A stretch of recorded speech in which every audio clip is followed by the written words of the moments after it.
Hey ladies, day number 3, and today I am tackling the oven. Okay, my oven's not too bad because I haven't baked or cooked a whole lot, so it's not really terrible. But what I'm going to do is just kind of do a little bit of touch-up work in it. But I do need to address an issue with my racks. So I'm going to show you my rack here. You can see the stuff that's been burned on. Okay, so that's step number 2. Well, maybe we should do that as step number 1.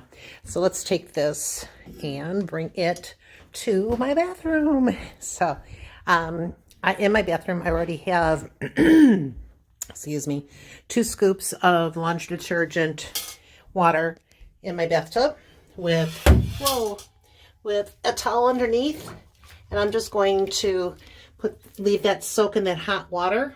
Okay, and I've used 2 scoops of the laundry detergent and just some hot water and a towel just to let it soak. So that's going to stay in there for about 2 hours. It's going to just cook, so to speak. Now the rest of the things I'm going to use for my oven. Let's see, first we got to get the oven going here, so let's get that moving. We have to warm the oven when you use the oven and grill cleaner. That's one of the products I'm going to use today, just to kind of get rid of the greasy messes that are on the surface. But you need to activate the enzymes in this by heat. So your oven has to be preheated to 100 degrees. So right now it's at 123. So I'm going to cancel that. All right. Because if your oven is too hot to the touch, what it'll do is it will kill the enzymes and not allow them to work. So I'm just going to spray this. Let me get this open here. All right, I'm going to just open that up and I'm going to spray that on. At it's at 100 degrees, a little over 100 degrees. Any hotter than that, and this just dries up because it's too hot. And then we're just going to let that set on there. According to the directions, it says to wait 5 minutes and to clean it, or wipe it off.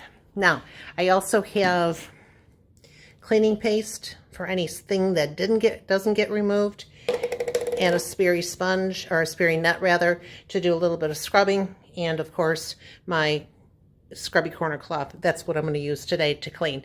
So it's going to be a 2-part video because this is going to take a little bit of time, and I'll show you the results.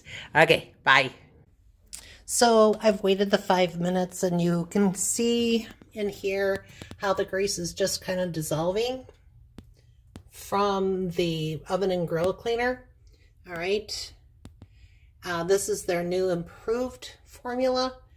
Okay, so it says now to take a dampened vinyl cloth and to just wipe the surfaces off. Let me just turn my camera here. All right, so I'm going to wipe my door here first, and then we're just going to go into the oven and give it just a wipe.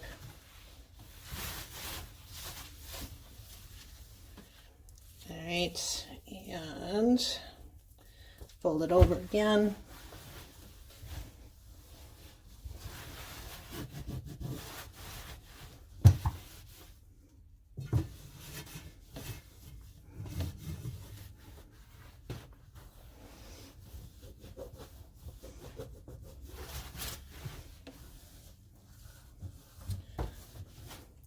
So a lot of the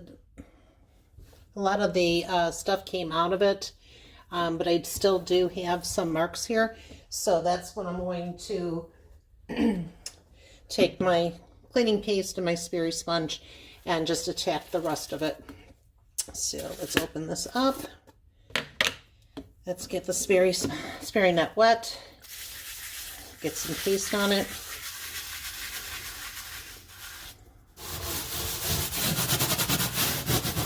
And I know some of this is not going to come off because I damaged my oven by putting in a foil liner. and it actually melted to the surface of this. So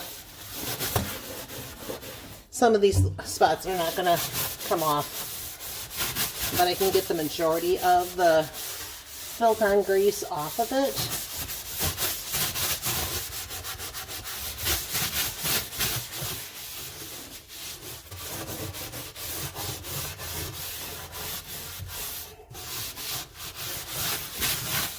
All right, let's get the EnviroCloth.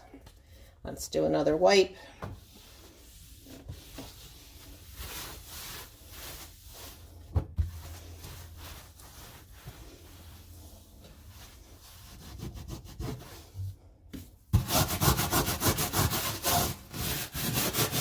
These things here, this is actually aluminum burned onto the surface of this for how I ruined it. But overall, it looks pretty good. So now I'm just going to rinse this off really well, get my EnviroCloth cleaned out, but it looks way better than what it did when I first started. So that's what I'm doing today, cleaning my oven. I'll check in with you and let you see what the racks look like when they're clean. Bye. Okay, ladies, the final product. All right. So I took it, after I wiped this all down, I took my window cloth just to dry it off so it was streak-free shiny. You can see that the bottom part of the oven is pretty clean. I mean, these are still those spots that I'll never get off, ever, ever, ever. But you can see that the rack that I cleaned is great. Doesn't have all that junk on it anymore. It's perfectly shiny and clean. So that is a miracle. I am so excited. And this whole process took me less than 20 minutes.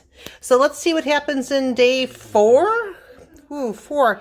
We got one more thing to clean in the kitchen. And remember, get your entries in. Let me see a before and after picture, okay? And we'll talk to you soon. And as always, ladies, thanks for loving Norwex.